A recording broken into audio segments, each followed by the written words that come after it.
Dans l'actualité de ce jeudi 25 septembre, d'abord, Montmagny qui accélère sur la mobilité active avec de nouveaux aménagements. On parle entre autres là, de la finalité des travaux à partir de l'avenue Sainte-Brigitte jusqu'à l'avenue Fournier.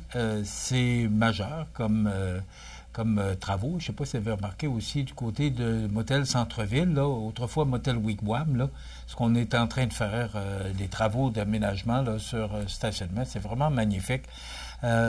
Et moi, j'entends beaucoup de commentaires par rapport à ces travaux, même récemment, pour ne pas le nommer, mon ex-directeur des programmes qui était CFEL, René Nadeau, qui est venu à Montmagny récemment, qui me disait « Ça a donc bien changé, Montmagny, c'est donc bien beau, Montmagny. » Puis, effectivement, le boulevard Taché, bon, je le sais que ça ne fait pas le bonheur de tout le monde parce que j'entends d'autres commentaires aussi. Concernant les stationnements, écoutez, c'est pas d'hier que j'entends parler de ce projet-là qui inquiétait tous les gens d'affaires de dire « Hey, on va se faire couper notre stationnement. » Et ça, je comprends. Et on regarde les commerces. Là. Je voyais justement un restaurant normandin ce matin là, qui sont en train de faire un aménagement gazon. C'est de toute beauté ce qu'ils sont en train de faire. D'autres qui disaient qu'ils étaient inquiets par rapport les espaces de stationnement étaient comme ça. Ben là, on les a tournés d'une autre façon. Et pourtant, on va chercher quasiment plus de place qu'avant. Oui, c'est vrai qu'il y en a qui ont perdu du terrain. Et je vous l'accorde. Vous savez, ça fait pas toujours le bonheur de tout le monde. Le progrès, ça dérange.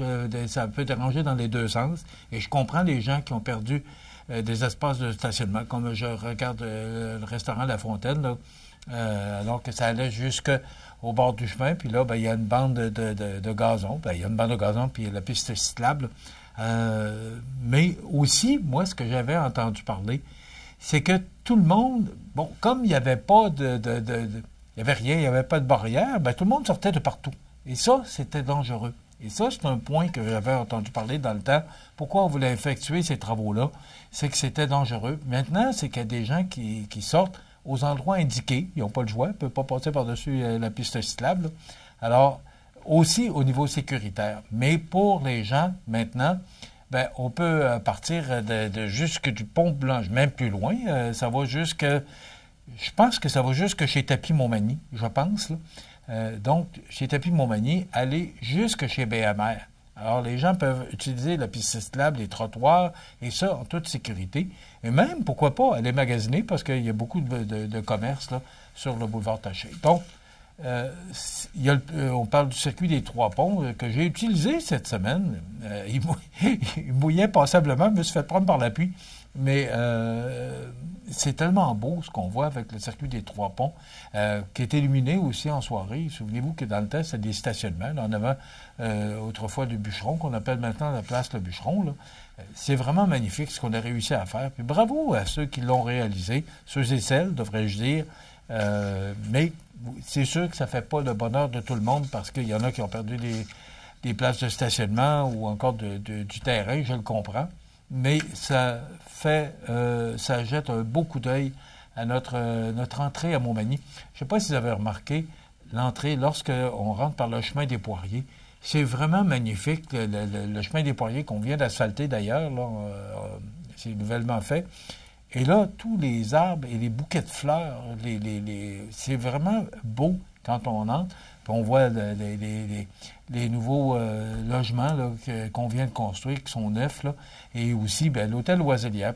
C'est vraiment beau, l'entrée de Montmagny, là, puis autant par la montée de la rivière du Sud, là, moi j'appelle ça le pot de fleurs, là, en face de station d'essence d'Utile, là, il y a un magnifique aménagement floral là, qui est là pour les gens qui rentrent, là, c'est vraiment beau. Alors, c'est beau, Montmagny, puis il faut en être fier de notre ville, mais c'est sûr que ça dérange un peu.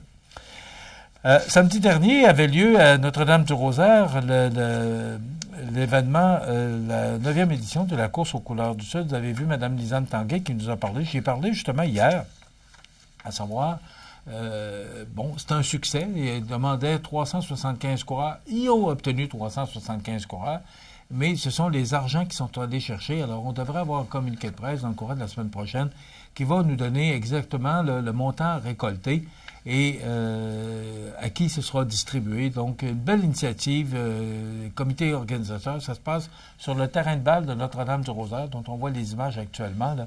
Bravo à Lisanne Tanguay et toute son équipe là, pour la réalisation de cette 9e édition de la course aux couleurs du Sud. C'est quoi la course aux couleurs du Sud? Bien, vous avez peut-être vu par les images, là, c'est que les gens sont en T-shirt blanc et là, on les colore. Là, ils passent devant un souffleur, là, puis c'est tout plein de couleurs. Alors, les gens sont tapissés de couleurs, si vous me permettez l'expression. Alors, c'est vraiment une bonne idée et ça attire du monde. Et ça se tient Notre-Dame-du-Rosaire. Donc, bravo. Une autre bonne nouvelle aussi, le Kamouraska qui vient de franchir une étape historique en se hissant au rang de membre officiel d'un prestigieux réseau international de territoires mycologiques. Donc, maintenant, on fait partie du réseau mondial Friendly Fungi Forest, et ce, avec la mention Excellence quand même. Ça se passe à quelques kilomètres de chez nous. C'est en raison là, du festival du Festival du champignon qui se passe à Kamouraska. Et c'était en même temps le Festival du champignon de Kamouraska, des gens qui sont venus de Nouvelle-Zélande et d'Espagne sillonner la région afin d'évaluer la qualité et la vitalité de son écosystème écologique. Donc, c'est là qu'on a décidé de décerner ce prix. Alors, bravo là, à tous les gens qui gravitent autour de ce beau succès et aussi dans le cadre du 10e anniversaire. On apprenait que M. François Diguet annonce sa candidature au poste de maire en vue des élections municipales de 2025. Sa démarche bénéficie déjà de l'appui de la majorité du conseil municipal, à ce qu'il dit selon son communiqué, soit 4 conseillers et conseillères, dont 3 du secteur village et 1 du secteur du lac. On recevra M. Diguet la semaine prochaine. Donc, il y aura élection à Saint-Aubert parce que vous avez vu cette semaine, on a reçu M. Ghislain Deschênes, qui est le maire actuel et qui demande un autre mandat. Donc, il y aura élection à Saint-Aubert, sachant que M. Diguet se présente. D'ailleurs, M. Diguet sera notre invité mercredi prochain, le 1er octobre, à 8h35, du moins si c'est à l'heure que vous l'écoutez, ou encore, si vous ne pouvez l'écouter en direct, vous pouvez aller écouter toutes nos entrevues qui sont diffusées sur nos ondes dans le cadre de notre émission Bonjour Côte-du-Sud. Aussi, vous avez dû remarquer qu'on reçoit beaucoup de politiciens et politiciennes. C'est une tribune qu'on leur offre. Et là, si vous entendez des noms de gens qui se présentent et qui ne sont pas venus encore, moi, vous allez comprendre que les gens qui l'annoncent sur Facebook, je respecte leur choix. Mais moi, je demande si les gens communiquent avec moi et nous envoient un communiqué de presse pour nous faire l'annonce officielle, je me fais un plaisir de communiquer avec ces gens pour les inviter à venir nous parler de leur ambition et de leur plateforme électorale. C'est la tribune que j'offre et c'est tout à fait gratuit. C'est vraiment pour parler de ce qui se passe chez nous. Puis je vous dirais qu'il y a quand même passablement de gens qui se présentent. Alors, c'est la façon dont je fonctionne. Si les gens veulent fonctionner par Facebook, je comprends, je respecte, mais vous allez comprendre que Facebook, moi c'est pas... C'est un compétiteur direct à CMA-TV. Puis, oui, on a, nous aussi, une page Facebook. Mais si les gens veulent vraiment avoir une tribune locale et régionale, CMA-TV est là pour eux et je me ferai un plaisir de les recevoir. Justement, parlant de ça, on recevra possiblement demain Mme Chantal Godin, qui est candidate à la mairie de Berthier-sur-Mer. On attend sa confirmation dans quelques minutes. Et Annick Lachance du Carrefour Jeunesse Emploi qui viendra nous parler de l'activité qui s'en vient rapidement le 15 octobre prochain. Bière et saucisses. On sait que le CJE, il est subventionné par le gouvernement, mais il doit aller chercher une partie du financement ou de l'opération du Carrefour Jeunesse Emploi dans la communauté. Donc, c'est une importante campagne de financement pour le Carrefour Jeunesse Emploi. Alors, c'est notre façon de leur donner un petit coup de main. Voilà, ça complète déjà cette émission du jeudi. Dans quelques instants, on vous présente les avis de décès. Donc, c'est de la pluie et ça va faire du bien. Je pense que c'est souhaitable de recevoir ces précipitations aujourd'hui. Le retour du beau temps pour la fin de semaine. Je vous souhaite un excellent jeudi. À demain.